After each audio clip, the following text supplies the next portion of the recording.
Hello everyone! In this video, I will tell you how to connect WhatsApp Business to Umnico using the official Messenger API. To connect WhatsApp Business API to Umnico, go to your account and open the Settings section, then go to the Integration tab. Select WhatsApp Business API.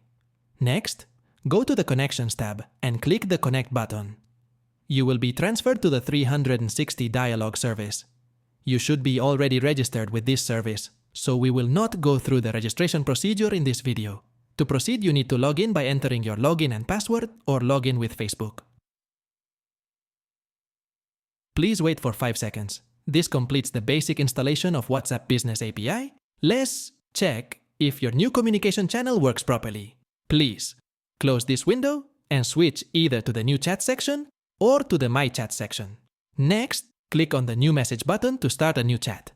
WhatsApp Business API works on the principle of sending template messages that initiate dialogues.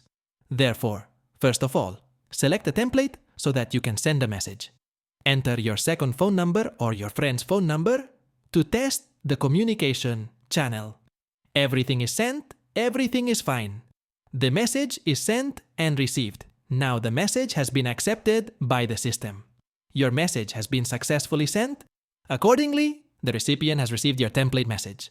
Your WhatsApp Business API integration is set up and ready. If you have any questions, you can reach out to our experts via chat widget in the Help section. We are always happy to help you.